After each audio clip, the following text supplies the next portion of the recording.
Tales of Seikyu beckons you in with its many popular gameplay elements, its art style, and its interesting story, inviting you into the unusual land of Seikyu and hopefully keeping you around long enough to help the town thrive, fall in love, and discover the mysteries of the island. Now, the game is still in early access, so not every feature is currently available, but does it have enough of a unique identity to keep you playing, or is it just going to fade in amongst the plethora of other games like it?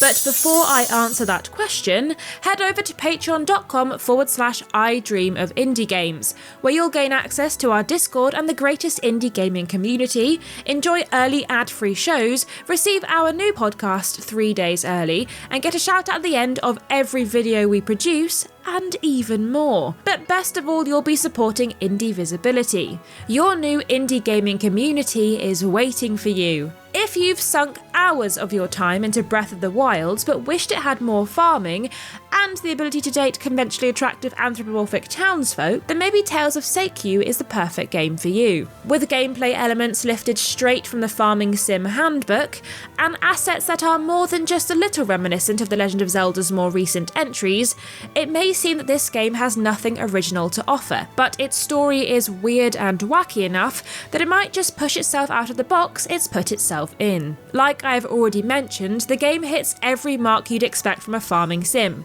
The seasons each give you the opportunity to grow specific produce, you must water your plants daily, you can sell produce while you sleep in the oh-so-common magical box, and you can craft, mine, cook, and fish to your heart's content. But there is something unique about the game's approach to at least some of the elements of the farming cycle, in the form of your character's ability to transform into other animals. Now would maybe be a good time to explain why our character can morph into other beings, so let me attempt to explain the game's plot. You are the last remaining members of the mysterious Fox clan after all of the other members have disappeared some time ago, and the pair of you have travelled to your family's ancestral land in search of your parents and the rest of your family. The Fox clan is different to the other people you meet on the island, some of whom are animal people, some of whom are just regular cats and dogs, some of whom have the ability to transform from one type of animal into regular people, and some who might just fully be people with no transformation abilities at all. Your character, and other foxes, can transform into multiple animals that you'll gradually unlock as the game progresses, starting with a boar that can help you farm, and eventually into a fox, like your sister, who, by the way, can't transform at all. So that is why you found yourself on this island, and why everyone is so keen for you to be there, with the hopes your arrival will revamp the island and potentially bring other foxes to its shore. But other than farming, what else is there to do to help your community and yourself? Exploration primarily comes in the form of the Fox Temple, a dungeon that you must progress through to uncover mysteries, mine resources, and unlock specific quest items. The temple is made up of 40 rooms, most of which unlock once you've defeated all the enemies in the room, and can be returned to every day with fresh resources, enemies, and new places to explore. The combat, mining, and wood chopping can all be done with the same weapon, so there's no need to source multiple tools for your journeys. And speaking of combat, there are 3 main ways to fight the enemies littered about the map, and all of these are done with a simple click of a mouse or press of a button on your controller, so combat is incredibly simple and easy to win once you've found yourself a decent weapon. Relationships are built with other townsfolk by completing request board missions, offering gifts and chatting to them.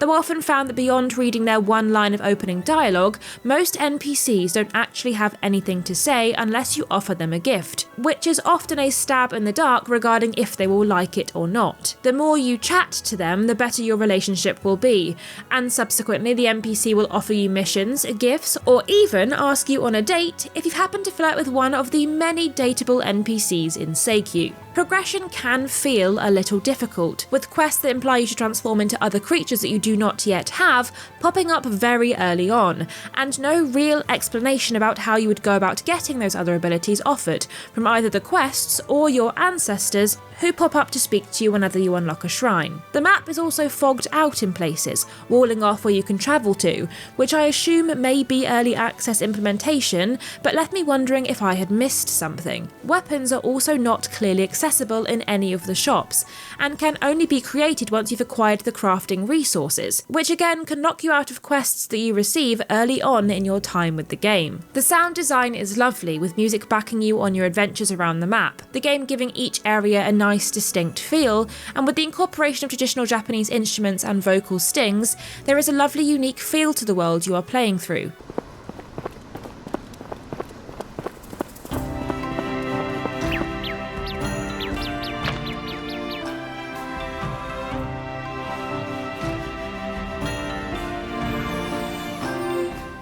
Though I will say the quiet, ghostly humming of both your character and other NPCs that occurs did give me the willies more than once. The game as a whole looks great, if, and I promise this is the last time I will mention it, not moderately familiar, with characters who look great in both their 3D models and the 2D art designed to imply how they're feeling when they speak, though it is worth mentioning that there is no voice acting, though that is not necessarily a bad thing. The world can feel a little flat, there's not much foliage or diverse landscapes, at least not yet, but it doesn't draw that much away from the world itself. Overall, the game performs well, with only the occasional slowdown when coming in or out of loading screens, and I didn't encounter any game-breaking bugs or crashes, though once or twice NPCs did slide along the floor in T-poses, and enemies spawned inside walls in the temple, leaving me unable to continue down certain routes. The settings only cover the very basics in gameplay, visuals and audio, with little to no accessibility options offered to the player, plus the game is only currently available in English, German, Chinese and Japanese. Both mouse and keyboard and controller work relatively well for whichever method of play you prefer, though with the controller you may find yourself doing two actions at once, as it seems there are too many required buttons for the standard Xbox controller. Tales of Seikyu will be perfect for gamers who want a simple farming sim with a bit of a twist to sink their teeth into, though I struggle to see it making an impact in an already oversaturated genre. The gameplay elements work well, the story is somewhat interesting, if a bit strange, and the NPCs are, in general, distinct enough from one another that you are sure to find someone you fancy laying a smooch on later down the line. But I can't help but feel the game lacks originality, partially due to just how similar a lot of its assets look to other games. I mean, these enemy guys are basically just goblins from Breath of the Wild, and why are they there? No one seems to mention them at all. Not even a, be careful of the planes, there's a bunch of little dudes with clubs running around, and even the main characters don't think that they are the bad guys in the story, so what is their whole deal? But hey, maybe I'm being a bit too hard on the familiar assets. It's not the first time we've seen games heavily inspired by what other developers did well, and hopefully by the time the game leaves early access in around a year, there'll be more development to the story, combat, map, and general information for the players. But for now, Tales of Seikyu earns itself a table lamp of approval.